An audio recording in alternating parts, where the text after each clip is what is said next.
Hi friends, ഇന്ന് വളരെ ടേസ്റ്റോടുകൂടി തയ്യാറാക്കാൻ പറ്റിയ നല്ലൊരു ആലു പറാത്തയുടെ റെസിപ്പി നോക്കിയാലോ. This is Aishwarya. Welcome to taste with ice. ആദ്യം പൊറോട്ടയ്ക്ക് ആവശ്യമായ ഫില്ലിങ്സിനായുള്ള ഉരുളക്കിഴങ്ങ് ഒന്ന് വേവിച്ചെടുക്കാം. അതിനായി ഒരു കുക്കറിലേക്ക് 4 ഉരുളക്കിഴങ്ങ് മുങ്ങിക്കിടക്കുന്ന അളവിൽ വെള്ളമൊഴിച്ച് 3 വിസിൽ വരുന്നതുവരെ വേവിക്കാം. ശേഷം പൊറോട്ടയ്ക്ക് ആവശ്യമായ 2 കപ്പ് ഗോതമ്പ് പൊടി ചേർത്ത് കൊടുക്കാം. കൂടെ തന്നെ മാവിനാവശ്യമായ ഉപ്പ്, 1 ടേബിൾ സ്പൂൺ എണ്ണ അല്ലെങ്കിൽ നെയ്യ്, ഇത്രയും ചേർത്ത് ആവശ്യത്തിന് വെള്ളവും ഒഴിച്ച് ചപ്പാത്തി മാവിൻ്റെ പരുവത്തിൽ കുഴച്ചെടുക്കണം.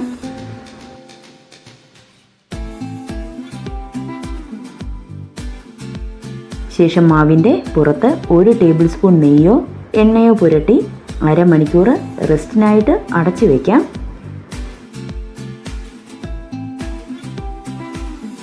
ഇപ്പോൾ നമ്മുടെ ഉരുളക്കിഴങ്ങ് തൊലിയെല്ലാം കളഞ്ഞ് നന്നായി ഉടച്ചെടുക്കണം. ഇതിലേക്ക് 1 സവോള ചെറുതായിട്ടരിഞ്ഞത്, 3 പച്ചമുളക് ചെറുതായിട്ടരിഞ്ഞത്, ചെറിയൊരു കഷ്ണം ഇഞ്ചി ചെറുതായിട്ടരിഞ്ഞത്, ആവശ്യത്തിനുള്ള ഉപ്പ്, 1/2 ടീസ്പൂൺ ഗരം മസാല, 1/2 ടീസ്പൂൺ മുളക് പൊടി, ഇത്രയും ചേർത്ത് നന്നായിട്ടൊന്ന് കുഴച്ചെടുക്കാം. ഇപ്പോൾ മാവെല്ലാം നന്നായി സോഫ്റ്റായിട്ട് വന്നിട്ടുണ്ട്. ഇതിനി അത്യാവശ്യം വലിപ്പമുള്ള ഉരുളകളാക്കിയെടുക്കാം.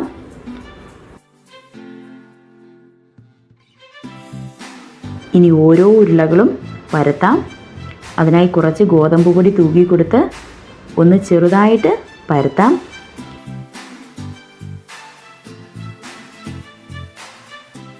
ഇനി ഈ പരത്തതിലേക്ക് ഉരുളക്കിഴങ്ങിൻ്റെ മിക്സ് വെച്ച് കൊടുക്കാം.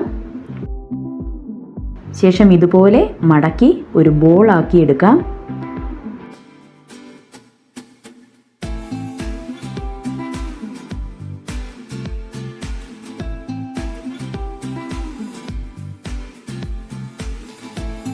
നന്നായി പരത്തി കൊടുക്കണം.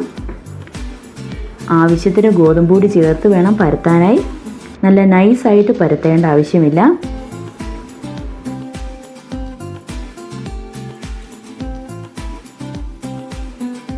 ഇനി ഇത് ചുട്ടെടുക്കാം. അതിനായി ഒരു പാനിലേക്ക് ഇട്ട് കൊടുക്കാം.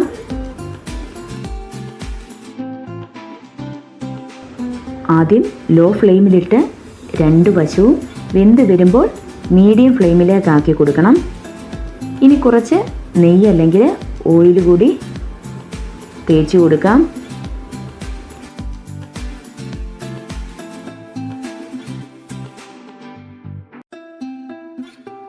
ഇപ്പോൾ 2 ഭാഗവും നന്നായി വെന്ത് വന്നിട്ടുണ്ട്. ഇതുപോലെ ബാക്കിയുള്ളതും ചുട്ടെടുക്കാം. ഇതിന് കറിയുടെ ആവശ്യമൊന്നുമില്ല, അത്രയ്ക്കും രുചികരമാണ്. കുട്ടികൾക്കും മുതിർന്നവർക്കും ഒരുപോലെ ഇഷ്ടപ്പെടും.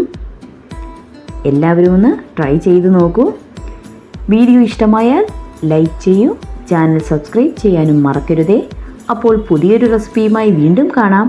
അതുവരെ ബായ്.